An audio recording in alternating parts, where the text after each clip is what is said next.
Op industrieterrein Het Gas in Snits binnen de studenten van de nieuwe skipsbouwopleiding van de Friese Poort aan het werk. Ze leren in de praktijk en hebben goede kans op een baan. Ja, dat zeker. Zoveel monteurs zijn er niet die klaar zijn met deze opleiding, dus dat moet wel goed komen. Heeft er al bepaalde garanties of ideeën over? Nee, dat nog niet. Nee.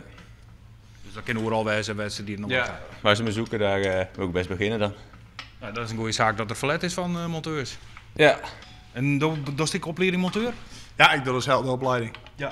En hoeveel bestoken? Hetzelfde hier, laatste hier. Dus haast een jaarlijke stage en dan ben ik klaar. Ja, dan ontwerk. Ja, misschien. Of nog verder, mijn school of iets anders. Op dit moment is de werkgelegenheid goed. De jongens die hier de opleidingen volgen, die komen prima aan de baan.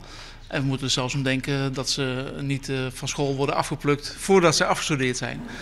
De verwachting is dat er in 2020 duizenden werknemers te min binnen, alleen al in Friesland.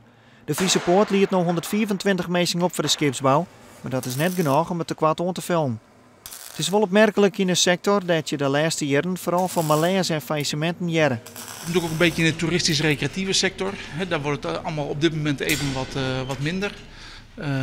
Maar ook hier de kleinere werven in Zuidwest-Friesland, ook daar waar op dit moment ook het onderhoud ook een hele belangrijke factor speelt, ja, die kunnen deze jongens prima gebruiken.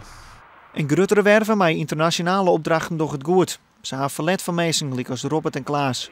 En wij juist die uiteindelijk dan te werk komen, hoe zit dat erin? Het laat gewoon op een werf, werkt zo soort mogelijk verschillende werkzaamheden doen kan. Ja, ook maar net hetzelfde werk constant hoeft te doen. Dus wat zit in de toekomst? Ja, voor mij de werkzaal. Dus om je heen is je ervaring aangeboden. Dus er moet altijd wel wat te doen wezen. Onderhoud genoeg. Dat sowieso.